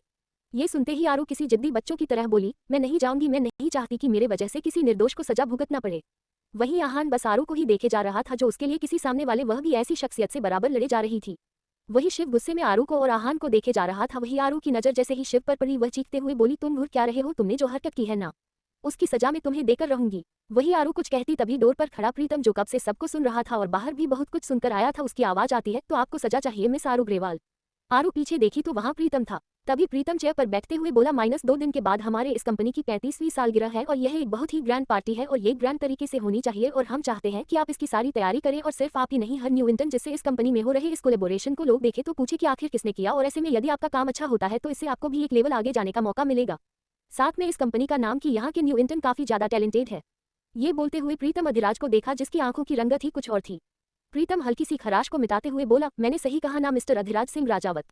ये सुनते ही अधिराज कुछ नहीं बोला। ये देखते ही प्रीतम बोला, तो आपकी सजा आप लोगों को मिल चुकी है और आप दोनों जा सकते हैं।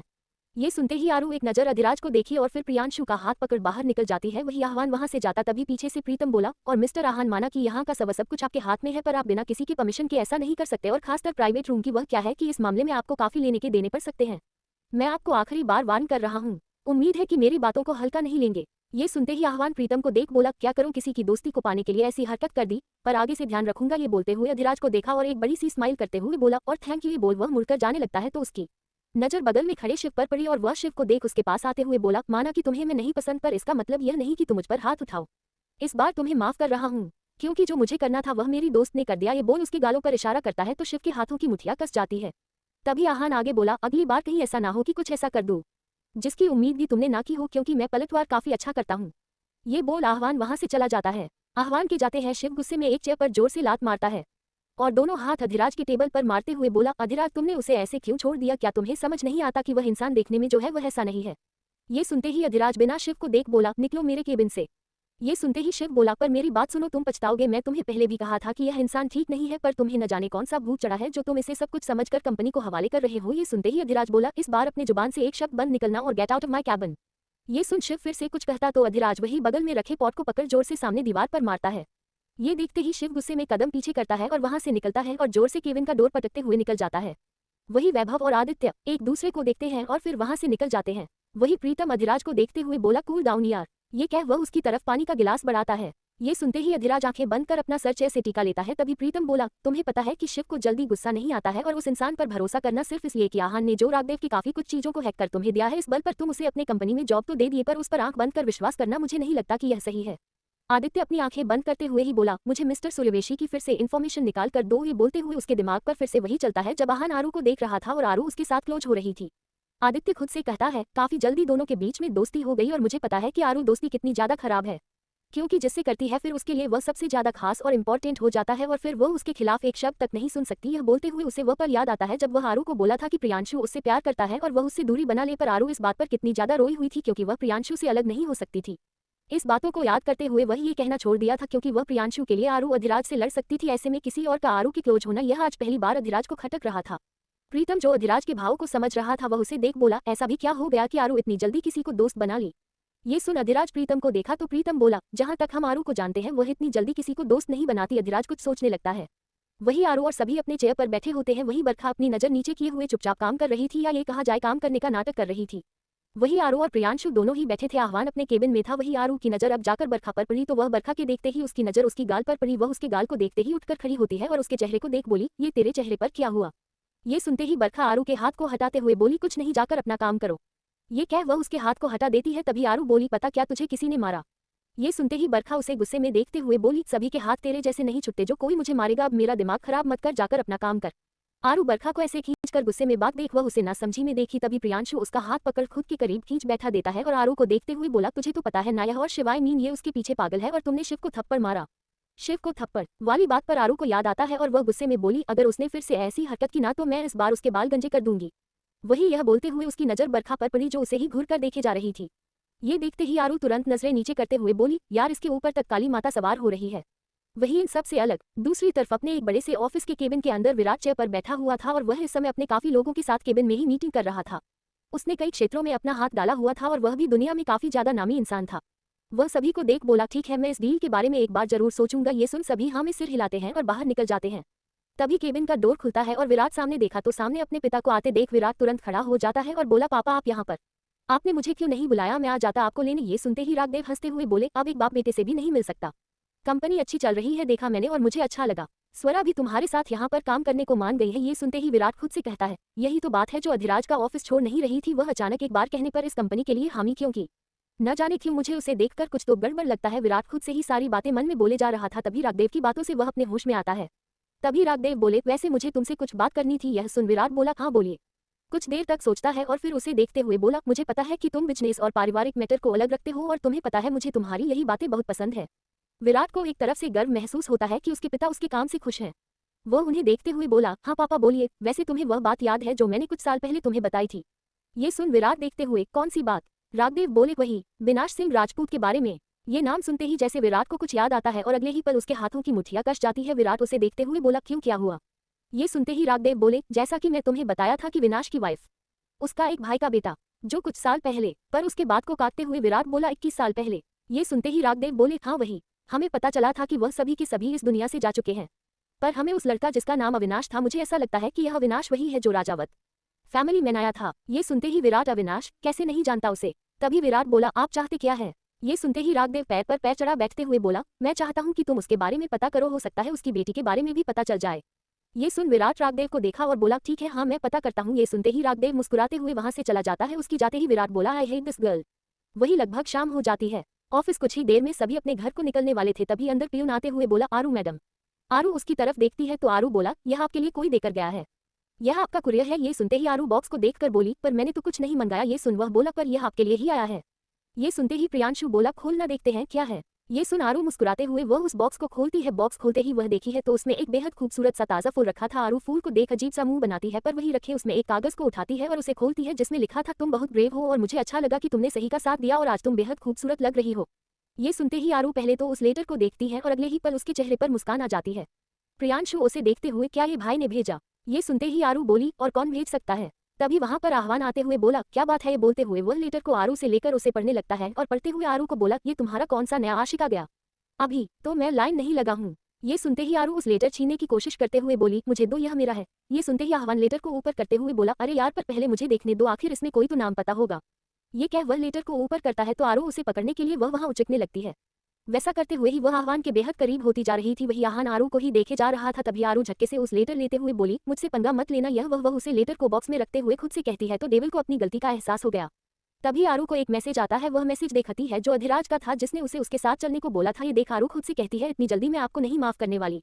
एपिसोड 319, आरू अधिराज की रोमांटिक डेट। अब आगे आरू को अधिराज का मैसेज आता है जिसे वह पूरी तरह से इग्नोर करती है।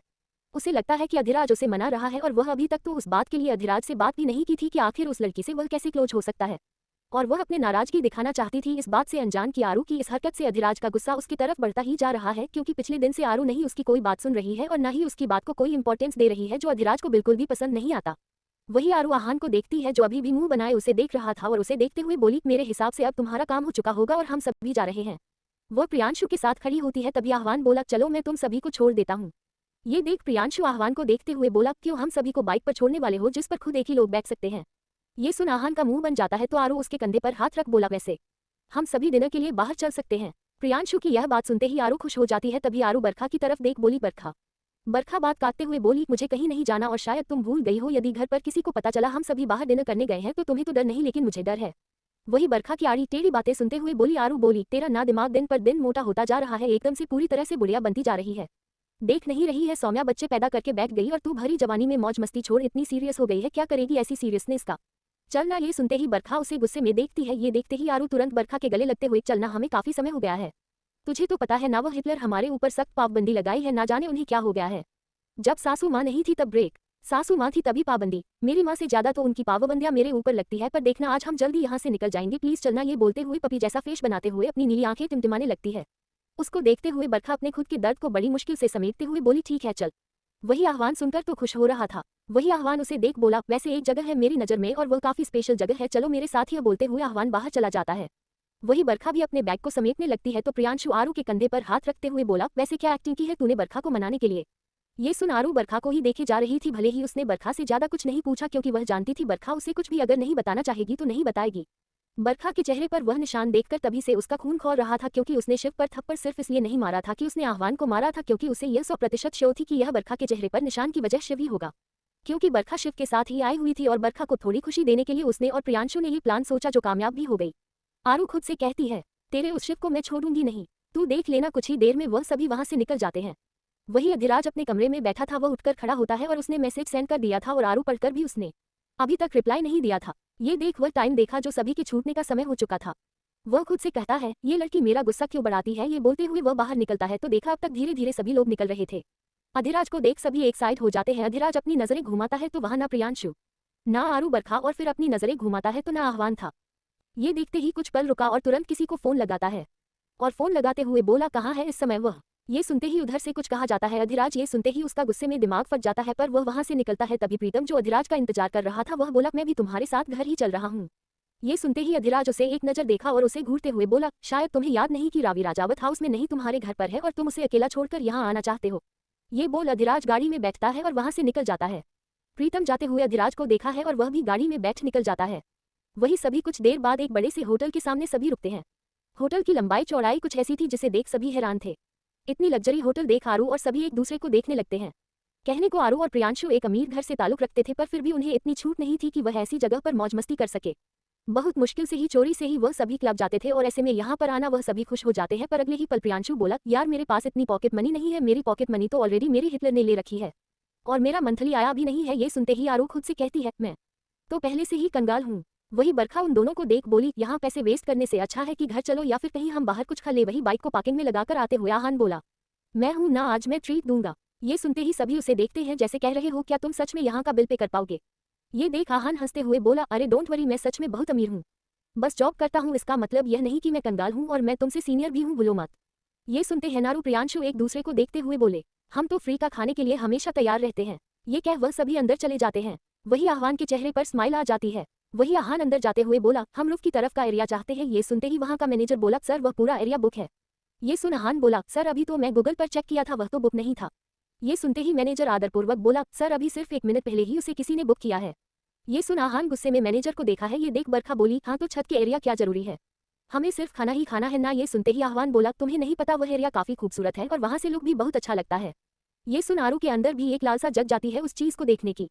तभी आह्वान बोला, तुम सभी वहां बैठो, मैं बात करके आता हूँ, शायद हमें मिल जाए। ये सुनते ही सभी वहां पर एक जगह जाकर बैठ जाते हैं। वही आह्वान मैनेजर से बोला, देखो तुम्हें जितना पैसा चाहिए तुम ले लो, कहो तो मैं तुम्हें डबल ट्रिपल पैसे देता हूं, पर वह एरिया मुझे चाहिए। ये सुनते ही मैनेजर बोला, सर हम ऐसा नहीं कर सकते क्योंकि इसकी बुकिंग के लिए ऑलरेडी हमें कई गुना पैसे दिया गया है, कोई अपनी स्पेशल वन के लिए यह बुक किया है, आई एम सॉरी सर। ये सुनते ही आह्वान हैरानी से उसे देखा क्योंकि वह जान गया था इस एरिया का गुना पैसा देने की हिम्मत उसके अंदर फिलहाल के लिए तो नहीं थी। वह एक गहरी सांस लेकर वह अंदर चला जाता है। वही सभी एक तरफ जाकर बैठ जाते हैं। वही तभी आरू की फोन पर एक कॉल आता है। वह सभी को देखते हुए बोली, तुम सभी ऑर्डर करो, मैं बस बात करके आती हूँ। ये बोल वह थोड़ी दूर चली जाती है।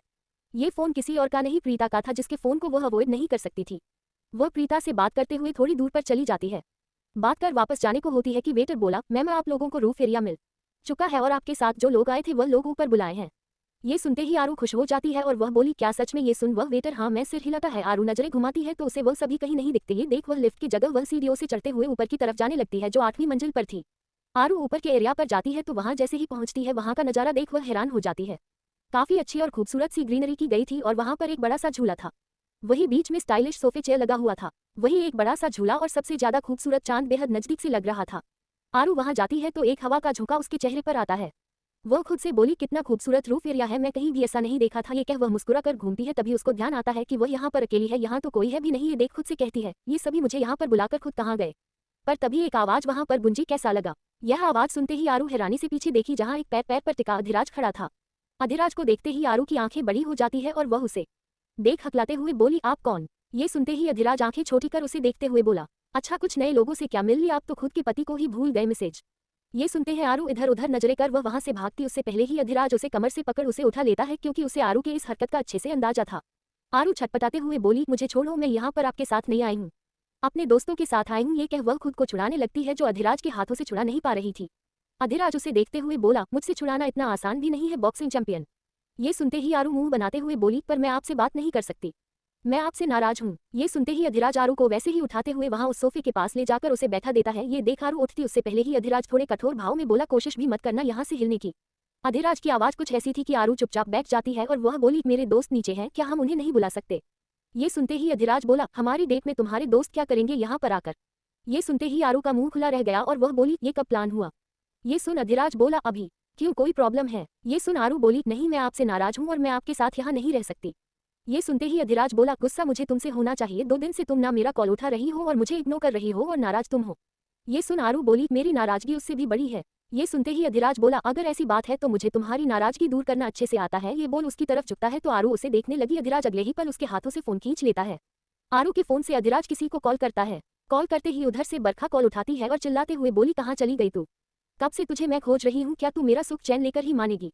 तभी अधिराज की गहरी आवाज आती है, आरू मेरे साथ है, इस बात की खबर किसी को ना लगे और उम्मीद है कि तुम सब संभाल लोगी। ये बोल फोन कट कर देता है। वही आहान और प्रियांशु जो दोनों ही उसके अगल बगल थे। आह्वान बोला, कहाँ है। ये सुनते ही बरखा अपना थूक निकलती है और बोली, वह आरू को माँ का कॉल आया था, कुछ इमरजेंसी था और वह तुरंत ऑटो से बाहर निकल गई। ये सुनते ही प्रियांशु कुछ बोलता तभी बरखा बोली, हमें भी जल्द से जल्द यहाँ से खाकर निकालना चाहिए क्योंकि माँ ने मुझे भी बुलाया है। हालांकि प्रियांशु को भरोसा तो नहीं होता बट वह उसकी बातों को मान लेता है, पर आह्वान को इसका बिल्कुल भी भरोसा नहीं होता। वह खुद से कहता है, इतनी जल्दी कैसे कोई निकल सकता है। आह्वान के चेहरे के भावों को देखते हुए प्रियांशु उसे कंधे पर हाथ रखते हो बोला, वह ऐसी ही है, उसे समझना इतना आसान नहीं है, कब क्या कर दे। आह्वान भी कुछ नहीं बोलता और वह सभी दिन के लिए बैठ जाते हैं। आह्वान का चेहरा पूरी तरह से उतरा हुआ था। वही छत पर जैसे ही आरू अधिराज के मुंह से ये सुनती है, वह उसे गुस्से में घूरने लगती है। तभी अधिराज आगे बढ़कर उसके माथे को चूम लेता है। ये होते ही आरू अपने आप को नॉर्मल करती है और अधिराज जाकर सामने चेयर पर बैठ जाता है। अधिराज को देखते हुए बोला, डिसाइड करो क्या खाना है। ये सुनते ही आरू उसे देखती है और अगले पल वह मेनू को उठाकर उसे पढ़ने लगती है। जो जो चीज उसे पसंद थी वहाँ कुछ खास वैसी तो थी नहीं, पर कुछ ऐसी चीज जो उसने सिर्फ सुना था, उस चीज को खाने के लालचे में वह उसे देखती है। पर जैसे ही उसके आगे की प्राइस हजारों से ऊपर देखी है, उसका तो मुंह देखते बना था। वह अधिराज को देख बोली, यहाँ पर एक बर्गर 800 का, ऐसा भी क्या है इस बर्गर में। देखो डेविल, मेरे पास पैसे बिल्कुल नहीं है और मैं। वह इतना ही बोलती है कि अधिराज से घूरते हुए बोला, स्टॉप इट, तुम्हारे पति के पास काफी पैसा है। ये सुनते ही आरू खुद से बड़बड़ाती है, हाँ हाँ पता है, पर 1 रुपया भी आज तक दिया नहीं। तभी आरू कुछ सोचते हुए उसे देख बोली, क्या सच में मैं कुछ भी मंगा सकती हूँ। ये सुनते ही अधिराज उसे देखते हुए सिर हिलाया तो आरू फटाफट चीजों का ऑर्डर वहां पर रखे टेलीफोन के जरिए कर देती है। वहीं कुछ देर बाद वहां पर वह सारी चीज आ जाती है। ये देख आरू खुश हो जाती है। वही अधिराज बस आरू को ही देखे जा रहा था। आरू बड़े ही चाप से खाने को खाने लगती है। तभी आपको याद आता है कि उसने अधिराज के लिए तो कुछ स्पेशली मंगाया ही नहीं। तभी आरू उसे देखते हुए बोली, डेविल, मैं तो आपका सूखा सैलेड तो मंगाया ही नहीं। ये सुनते ही अधिराज बोला, मैंने खुद के लिए ऑर्डर कर दिया है क्योंकि मुझे पता था तुम मेरे ऊपर इतनी तो मेहरबानी करोगी नहीं कि तुम मेरी भी पसंद पूछ लो। ये सुनते ही आरू मुंह बना लेती है। तभी एक वेटर आता है और अधिराज को कॉफी देकर जाता है और अधिराज के हाथ में कॉफी देख आरू बोली, सिर्फ कॉफी। ये सुन अधिराज बोला, मैं रात को हल्का ही खाना पसंद करता हूँ। यह एक तरह से आरू के लिए इनडायरेक्ट आना था क्योंकि इतनी बड़ी टेबल उसी के खाने से भरी हुई थी। आरू वह बनाते हुए बोली, हाँ ठीक है, मैं इतनी भी बोरिंग नहीं हूँ। ये बोल खाने लगती है और खुद से कहती है, खा ले आरू, उसके बाद तुझे इस इंसान से बदला तो लेना ही है। इन्हें क्या लगता है यह मुझे ऐसे खुश करेंगे, जस्ट वेट एंड वॉच, उस पार्टी में मैं आपका क्या हाल करती हूँ। अधिराज आरू के चेहरे को देख रहा था और वह अच्छे से समझ रहा था कि आरू के दिमाग में कुछ तो चल रहा है। अधिराज कॉफी को पीते हुए आरू को देख बोला, वैसे तुमने मेरे केबिन का सीसीटीवी कैमरा क्यों हैक करवाया। ये सुनते ही आरू मुंह में चाउमीन को डालते हुए बोली, क्योंकि आप उस विश्व सुंदरी स्टाइलिश छोटे कपड़े वाले लड़कियों के साथ थे, बस इसलिए। ये सुनते ही अधिराज उसे देख बोला, उसे स्टाइल कहते हैं और वह विश्व सुंदरी नहीं, मेरी दोस्त है। ये सुन आरू उसे पूरी तरह से इग्नोर करती है और खुद से कहती है, मुझे तो पूरे कपड़े पहनने की तहजीब सिखाते हैं और दूसरे की style my foot. Adhiraj coffee की एक शिप और लेते हुए बोला, वैसे आहान तुम्हारा क्या लगता है, आई मीन काफी जल्दी तुम दोनों में दोस्ती हो गई। आहान का नाम सुनते ही आरू मुस्कुराते हुए बोली, हाँ वह तो हो गई, काफी स्वीट बंदा है। ये सुनते ही अधिराज बोला, जहां तक मुझे पता है कि तुम नए किसी दोस्त को दोस्त नहीं बनाती। ये सुनते ही आरू खाते हुए उसे देखकर गुस्से में बोली, डेविल, मैंने ये कब कहा कि मैं किसी को दोस्त नहीं बनाती, और वैसे भी आह्वान अकेला है और उसके अकेलेपन में एक दोस्त ही सभी का साथी होता है और उसने उस दिन आपने देखा ना मुझे बचाया था, तो फिर हुआ ना दोस्ती की शुरुआत। ये सुन अधिराज कॉफी की एक सीप को और लेते हुए बोला, अच्छा क्या उसने तुम्हें अपने बारे में और भी कुछ कहा। ये सुन आरू खाते हुए बोली, ये हम सभी दोस्तों की सीक्रेट चीज है जो मैं किसी से शेयर नहीं करती हूँ। ये सुनते ही अधिराज आरू को घूरने लगता है। अपने कॉफी का कप वह वही टेबल पर रखता है और घूमकर आरू के पास आता है और सोफे पर बगल में बैठा आरू को खुद की गोद में खींच लेता है। आरू अधिराज के ऐसा करने पर वह उसे देखने लगती है और बोली, टेबल खाने दो ना। ये सुन अधिराज बोला, खाने दे तो दे रहा हूँ, बस थोड़ी जगह चेंज कर दी, अब तुम खा सकती हो। ये सुन आरू वहीं पर रखे डिश उठा मुंह में डालती, उससे पहले ही अधिराज उसके कमर को कसकर पकड़ लेता है। आरू के हाथ वहीं रुक जाते हैं। अधिराज बोला, क्या हुआ, तुम्हारा डिश ठंडा नहीं हो रहा। ये सुनते ही आरू उसे उठा अपने मुंह में डालती है। तभी अधिराज की सांस उसे अपने गर्दन पर फिल होती है, वह खाते खाते रुक जाती है। तभी अधिराज उसके टी शर्ट के अंदर हाथ डाल उसके कमर को सहलाते हुए बोला, क्या हुआ? ये सुनते ही आरू, जो अधिराज के ऐसे छूने पर पिघलने लगती है, वह बोली, टेबल, मैं आपसे नाराज हूँ, आप ऐसा कुछ नहीं कर सकते। ये सुन अधिराज उसे और कसकर अपनी बाहों में पकड़ आंखें बंद करते हुए बोला, हाँ तो तुम्हारी नाराजगी तो दूर कर रहा हूँ। ये सुनते ही आरू अधिराज की ऐसे हरकतों पर आरू के हाथ से चम्मच छूटकर नीचे गिर जाते हैं और वह कसकर अपनी आंखें मींच लेती है, क्योंकि अधिराज आरू की खुली गर्दन पर अपने होंठ चलाए जा रहा था और उसके हाथ लगातार आरू की कमर झुकी और फिसले जा रहा था।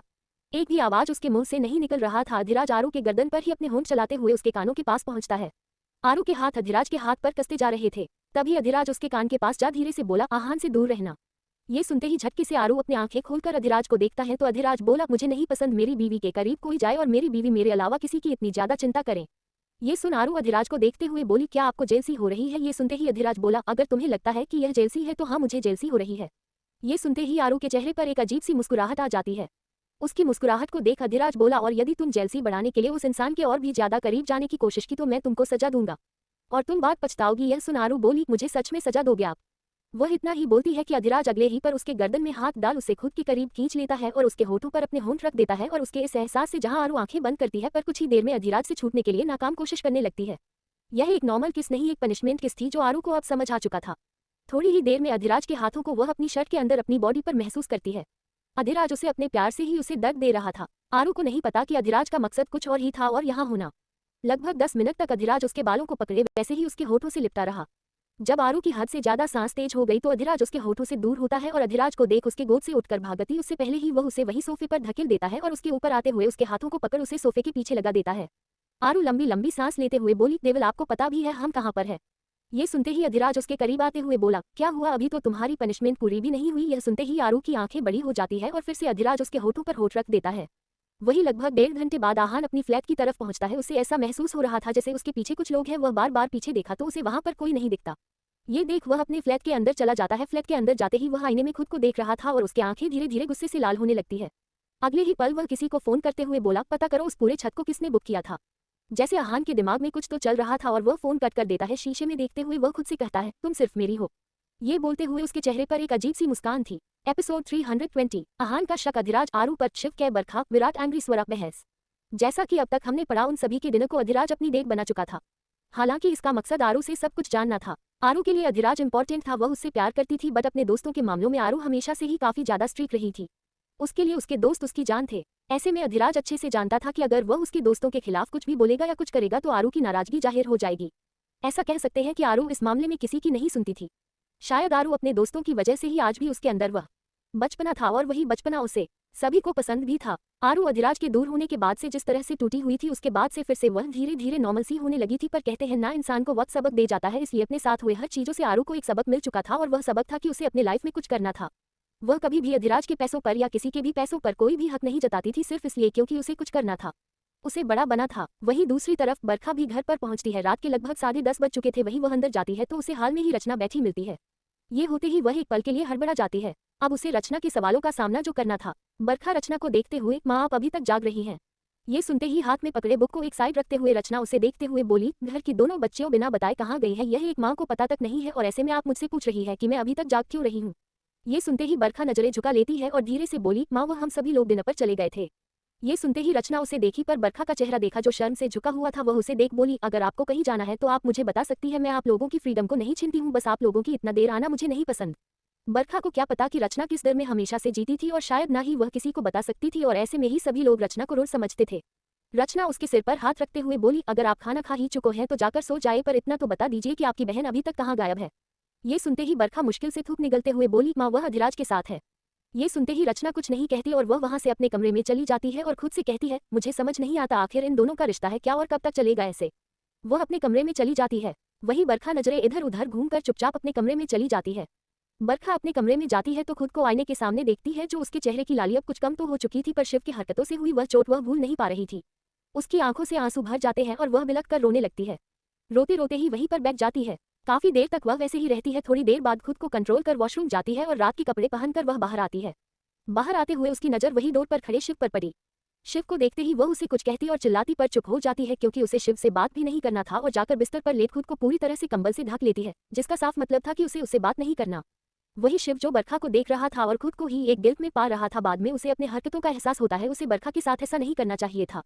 इस बात का एहसास उसे बहुत जल्द हो चुका था। वह अंदर आता है और बरखा के कंबल को खींचकर हटा देता है। ये होते ही वह देखता है तो बरखा के आंखों में आंसू की धार गिरी हुई थी। बरखा कुछ कहती उससे पहले ही शिव उसके आंखों के आए हुए आंसू को साफ करने के लिए हाथ बढ़ाता, पर बरखा उसके हाथों को झटक देती है और वह फिर से मुड़ती उससे पहले ही शिव उसे कंधे से पकड़ उसे सीधा कर देता है। बरखा की आंखों से फिर से आंसू आ जाता है। वही शिव अपने हाथ में लाए हुए ऑइंटमेंट को वह बरखा के चेहरे पर लगाने लगता है। ये होते ही बरखा और भी ज्यादा गुस्से में देखने लगती है। वही शिव ऑइंटमेंट लगाते हुए बोला, अगर तुमने मुझे जल्दी बता दिया होता तो मैं ऐसा बिल्कुल नहीं करता। ये कह वह बरखा को देखा जो उसे ही घूर रही थी, जैसे कह रही हो अगर एक सॉरी बोल देते तो क्या चल जाता है, ये कहने के अलावा। पर शिव तो शिव था, वह उसे देख बोला, और आगे से कभी भी मैं कुछ पूछूं तो मुझे तुरंत जवाब दे देना। ये कह शिव चला जाता है। बरखा बस उसे जाते हुए घूरती ही रह जाती है। अपने कमरे में आता है और बिस्तर पर लेट जाता है। आज पहली बार उसने किसी की चिंता की थी खुद के अलावा। भले उसने बरखा को ये दिखाया था, बट सच्चाई तो यही थी कि उसे उसकी फिक्र हो रही थी। कहते हैं ना कि इंसान किसी के साथ रहते रहते भी इंसान को लगाव तो हो ही जाता है। ऐसे में इसी घर में रहते हुए भी यह जानने के बाद कि कोई इंसान उसे बेहद प्यार करता है, आखिर कोई इंसान कब तक उस प्यार के संपर्क में ना आए। पर शिव ये बात जल्दी मानना नहीं चाहता था। वहीं दूसरी तरफ आरू और अधिराज दोनों ही उस रेलिंग के पास खड़े थे। अधिराज पीछे से आरू को अपनी बाहों में पकड़े हुए था। आरू के बाल इस समय बाहर के नेचुरल हवा से लहरा रहे थे। अधिराज की शर्ट की बटन हल्की खुली हुई थी, वही आरू अपने सिर को उसके सीने पर रखे हुए थी। आरू सामने उसे चांद को देखते हुए बोली, देविल। अधिराज धीरे से तो आरू बोली, आखिर कब तक हमारा रिश्ता ऐसे ही रहने वाला है और कब तक हम ऐसे ही एक दूसरे से छुप छुप कर रहेंगे। आरू मुंड उसे देखते हुए बोली, मुझे ऐसा रिश्ता नहीं चाहिए देविल। मैं मॉडर्न हूँ, मैं मानती हूँ, पर मुझे भी सभी से कहना है आप मेरे पति हो। मुझे आपका नाम का सिंदूर लगाना है, आपके नाम के हाथों की चूड़ियां पहनना है, मुझे आपके नाम के सारे सिंगार करना है जैसे मेरी माँ पापा के लिए करती है। ये बोलते हुए आरू सारी बातों को किए जा रही थी। वही अधिराज के हल्की मुस्कान लिए वह उसे ही देखे जा रहा था। तभी आरू उसकी आंखों में देखते हुए बोली, और कब तक मैं ऐसे रहने वाली हूँ। अधिराज कुछ नहीं बोलता और आरू को अपने गले से लगा लेता है। आरू उसके सीने पर सर रखकर उसे कसकर पकड़ लेती है। अधिराज खुद से कहता है, सिर्फ 2 दिन, उसके बाद तुम मेरे नाम से जुड़ जाओगी। इसके लिए मैं तुम्हारे चेहरे का वही एक्सप्रेशन देखना चाहता हूँ। थोड़ी देर बाद आरू को अधिराज ग्रेवाल हाउस के बाहर छोड़ता है। आरू अपने फोन को लेते हुए बोली, मैं बरखा को कॉल करती हूँ क्योंकि रात के 2 बज चुके थे। वही अधिराज उसे देख बोला, ऑलरेडी कोई तुम्हारे लिए जाग रहा है। ये सुन आरू ना समझ में देखती है तो अधिराज किसी को कॉल करता है। तभी थोड़ी देर बाद घर का डोर खुलता है तो आरू देखी तो वहां शिव खड़ा था। शिव जो गुस्से में आरू और अधिराज दोनों को देख रहा था क्योंकि अधिराज ने उसे पनिशमेंट दी थी। जब तक वो ना बोले इंतजार करे, उस एक कॉल पर ही उसे बाहर आना है। वही आरू शिव को देखती है और उसे घूरकर बोली, घुघराले बाल वाले इंसान, तुम्हें सुबह बताती हूँ। वह अंदर चली जाती है। वही आरू के अंदर जाते ही शिव बाहर आता है और थोड़ी देर में दोनों गाड़ी में बैठ वहां से निकल जाते हैं। वहीं दूसरी तरफ आह्वान जो इस समय सोफे के नीचे बैठा हुआ था, उसके हाथों में एक गिलास था जो शराब से भरा था। वह उसे पी रहा था। उसकी हालत देखकर ऐसा लग रहा था ना जाने उसने कितनी शराब पी हुई है। तभी उसके फोन पर एक कॉल आता है। उधर से बोला, सर जैसा कि आपने कहा था उस लड़की को अभी अभी मिस्टर अधिराज घर पर छोड़कर गए हैं और वह शिव उसके साथ ही गया हुआ है। वही यह सुनते ही आहान जोर से गिलास जमीन पर पटक देता है और खुद से कहता है, इसका मतलब आरू वहां से घर पर नहीं गई थी, वह अधिराज के साथ थी। पर क्यों आखिर उसके साथ थी? तो क्या इन दोनों के बीच कुछ चल रहा है? ये बोलते हुए जल्दी जल्दी ना में सिर हिलाते हुए बोला, नहीं ऐसा कैसे हो सकता है, उन दोनों के बीच इतनी उम्र का फासला है, ऐसे में वह दोनों एक हो ही नहीं सकते, जरूर कुछ और है जो मुझसे छूट रहा है। ये बोलते हुए वह बोला, अधिराज के एक एक हरकत पर नजर रखो। अगला दिन प्रीतम के घर पर प्रीतम की आंखें खुलती है तो वह एक बार समय देखा तो घड़ी में समय देख वो हैरान हो जाता है। सुबह के लगभग 9 बजे बजने वाले थे। ये देख उठकर बैठ जाता है और खुद से कहता है, मैं इतनी देर तक सोया। ये बोलते हुए वह सर को पकड़ लेता है क्योंकि उसका सिर भारी था। वह खुद से कहता है, मेरा सर इतना क्यों भारी है? पर अगले ही पल उसे याद आता है कि ठीक ढंग से वो पूरी प्रॉपर नींद नहीं लिया था। नींद न लेने की वजह यही थी कि पिछली रात रावी घर पर नहीं थी और वह उसका फोन ट्राई भी किया पर कोई अता पता नहीं और उसने काफी रात तक उसका इंतजार किया था। रात के लगभग 1 बजे रावी वहां पर आती है। रावी को देख प्रीतम कुछ पूछता उससे पहले ही रावी हाथ मुंह धुलती है और सोफे पर आंखें बंद कर लेट जाती है। प्रीतम को गुस्सा तो बहुत आता है पर कुछ बोलता नहीं क्योंकि बात रात की थी, इसलिए वह सुबह ही बात करने का सोचता है। उसे गुस्सा आता है, उसने पूरे रात रावी का इंतजार किया पर रावी उससे बात करना तक जरूरी नहीं समझी। यह सब याद आते ही प्रीतम झटके से उठकर खड़ा होता है और वह बाहर जाने का होता है। फिर सोचता है रावी अभी तो बाहर ही होगी, वह पहले शॉवर ले ले। पर वह नहा लगभग 10 मिनट में ही बाहर आता है। अपने शर्ट के बटन को बंद करते हुए वह बाहर आया तो उसे हाल में रावी दिखी जो डाइनिंग टेबल पर खाने को रख रही थी और साथ में एक पर्ची भी। ये देखते ही प्रीतम उसके पास जाता, उससे पहले ही उसकी नजर पर्ची पर पड़ी जिस पर देखा लिखा था, खाना लगा दिया है, मर्जी होगी तो खाना चाहे मत खाना, यह मेरा फर्ज था। और रही बात रात को, तुम्हें इंतजार करने की जरूरत नहीं है क्योंकि मैं नहीं चाहती मेरी वजह से कोई परेशान हो। ये सुनते ही जैसे प्रीतम का दिमाग फट जाता है कि यह बात वह उसे खुद भी कह सकती थी, ऐसे पर्ची में लिखने की क्या जरूरत थी। वही रावी डोर तक जाती उससे पहले ही प्रीतम गुस्से में जाता है और उसके हाथ पकड़ खींचकर उसे खुद के सामने करता है। प्रीतम की पकड़ कुछ ऐसी थी, रावी के हाथों में दर्द होने लगा। वह प्रीतम को देखते हुए बोली, क्या कर रहे हो, छोड़ो मुझे। प्रीतम उसे देखकर बोला, ये सब क्या है? ये कह वह उस पर्ची को दिखाता है तो रावी बोली, इतने भी अनपढ़ नहीं हो कि तुम्हें पता ना चले कि यह क्या है। ये सुनते ही गुस्से में प्रीतम बोला, तुम्हें नहीं लगता तुम्हें मुझसे बात करना चाहिए कि तुम कल रात कहाँ थी? ये सुनते ही रावी झटके से अपना हाथ छुड़ाते हुए बोली, तुम होते कौन है कि मैं तुम्हें बताऊं कि मैं कल रात कहाँ थी। ये सुन प्रीतम आंखें छोटी कर बोला, क्या कहा तुमने? तुम भूल रही हो कि तुम मेरे घर पर रहती हो। ये सुनते ही रावी बोली, अगर ऐसी बात है तो वह तुम्हें यहाँ का किराया भी दे दूंगी। ये बोल जाती कि प्रीतम उसे कमर से पकड़कर खींच लेता है और उसे खुद के करीब करते हुए बोला, तुम्हारा यह एटीट्यूड मुझे नहीं पसंद आ रहा। यह एटीट्यूड किसी और को दिखाना, मुझे साफ साफ बताओ तुम कहाँ गई थी कल रात को। ये सब बोलते हुए उसकी कमर पर अपने हाथ कसे जा रहा था। रावी प्रीतम को देखते हुए बोली, मुझे छोड़ो। ये सुन प्रीतम बोला, जब तक तुम नहीं बताओगी मैं तुम्हें नहीं छोड़ने वाला। ये सुनते ही रावी अपनी आंखें बंद कर खुद को कंट्रोल कर बोली, मैं अपने जॉब पर गई थी। ये सुनते ही प्रीतम ना समझ में, क्या कहा तुमने? ये सुन रावी बोली, हाँ मैं कल से ही अपनी जॉब कंटिन्यू की है। ये सुनते ही प्रीतम उसे छोड़ देता है तो रावी एक गहरी सांस लेती है। प्रीतम उसे देखते हुए, तुम जॉब पर गई, तुमने इसकी परमिशन मुझसे मांगी? ये सुन रावी बोली, मैंने जरूरी नहीं समझा क्योंकि तुमने कल ही क्लियर कर दिया था कि हम दोनों सिर्फ नाम के पति पत्नी हैं और मैं किसी नाम के पति से अपने इंपॉर्टेंट चीज को शेयर नहीं कर सकती। हाँ पहले पूछना चाहती थी और शायद कुछ समय बाद ज्वाइन करना चाहती थी, पर मुझे लगा कि मैं फालतू इंसान के जवाब के लिए वेट क्यों कर रही हूँ। ये सुनते ही प्रीतम गुस्से में देखते हुए बोल, तुम ये जॉब नहीं करोगी? रावी उसे छुट्टे हुए, मैं डेफिनेटली करूंगी। यह सुनते ही प्रीतम गुस्से में कुछ कहता है, उससे पहले ही रावी अपने बैग को उठाती है और बाहर निकल जाती है। बाहर निकलते ही उसकी आंखों में आंसू आ जाते हैं और वो खुद से कहती है, रावी तेरा इस दुनिया में कोई नहीं है। मैंने सोचा था इस रिश्ते को निभा अपनी एक अच्छी जिंदगी जीऊंगी, पर मेरे नसीब में रिश्ता है ही नहीं, इसलिए मैं किसी के लिए नहीं खुद के लिए सब कुछ करूंगी। यह बोलते हुए वह वहां से चली जाती है। वही प्रीतम अपने बालों को पकड़ते हुए ये फिर से रात तक नाइट ड्यूटी करने लगी और यदि उन सभी को पता चला कि यह फिर से बाहर निकलने लगी है तो न जाने क्या होगा। ये सब सोचते हुए अपने सर को पकड़ लेता है। हालांकि इसके पीछे उसकी कहीं ना कहीं रावी के प्रति केयर थी, बट सबसे बड़ा वजह उसकी जॉब से पहले हुआ खतरा था। पहले तो उसे इतना फर्क नहीं था क्योंकि वह अधिराज से जुड़ी थी, बट आज वह उससे जुड़ी थी। वह लंबी सांस लेता है और वह तुरंत फोन करता है तो फोन उधर से वरुण उठाता है। वरुण बोला, क्या बात है, आज तुमने मुझे कॉल क्यों किया? ये सुनते ही प्रीतम गुस्से में बोला, क्या तुम अपनी बहन को समझा नहीं सकते कि अभी फिलहाल में उसे कोई जॉब नहीं करनी है और वह भी खास स्तर पर रिपोर्टर की जॉब? ये सुन वरुण बोला, वह यह करना चाहती थी, इसकी एप्लीकेशन मैंने ली थी, बट मैंने उसे कहा था और वह खुद भी तैयार थी कुछ समय बाद ये सब करने के लिए, पर उसने तो कहा था कि वह तुमसे इस मैटर में बात करेगी। ये सुनते ही प्रीतम गुस्से में बोला, उसे समझा देना। उससे पहले ही वरुण बोला, फोन काटने से पहले एक बार मेरी बात सुन लेना। प्रीतम रुक जाता है तो वरुण बोला, मुझे लगता है कि इस मामले में तुम्हें खुद हैंडल करना चाहिए। वह तुम्हारी वाइफ है, तुम्हारी रिस्पॉन्सिबिलिटी है उसे समझाना और उसे समझना। मैं हमेशा एक बहन के अच्छे में साथ दूंगा और मुझे ऐसा लगता है तुम्हारे ऐसा करने से शायद तुम दोनों का रिश्ता कुछ ठीक हो, और एक भाई हूं तो ऐसा ही चाहूंगा। ये बोल वह कॉल कट कर देता है। प्रीतम सर पकड़ करके बैठ जाता है और वह खुद से कहता है, मुझे अधिराज से बात करनी होगी। कोई दूसरी तरफ विराट के ऑफिस में विराट अपनी चेयर पर बैठा था और कुछ सोचे जा रहा था। जब से राघदेव उससे मिलकर गए थे तभी से वह डिस्टर्ब था। तभी उसके केबिन का डोर खुलता है, सामने उसका असिस्टेंट था। उसे अंदर आने को बोला तो असिस्टेंट अंदर आते हुए बोला, सर आपने जो कहा था मैंने पता किया। ये बोलते हुए उसके सामने एक फाइल रख देता है। वह उसे जाने का इशारा करता है और उस फाइल को खोलता है तो उसमें पहले अविनाश की फोटो था। ये देख वह सीधे बैठ जाता है। तभी केबिन का डोर खुला होने से स्वरा अंदर आती है। अंदर आते ही उसके हाथों में कई सारी फाइलें थी। तभी उसकी नजर सामने टेबल पर खोले हुए फाइल पर पड़ी जिस पर अविनाश की फोटो देख हैरान हो जाती है। अगले ही पर विराट को स्वरा का एहसास होता है तो वह फाइल बंद कर देता है। ये देखते ही स्वरा बोली, वह मैं डिजाइन से कुछ कॉपी देने के लिए आई थी। सभी ने सब में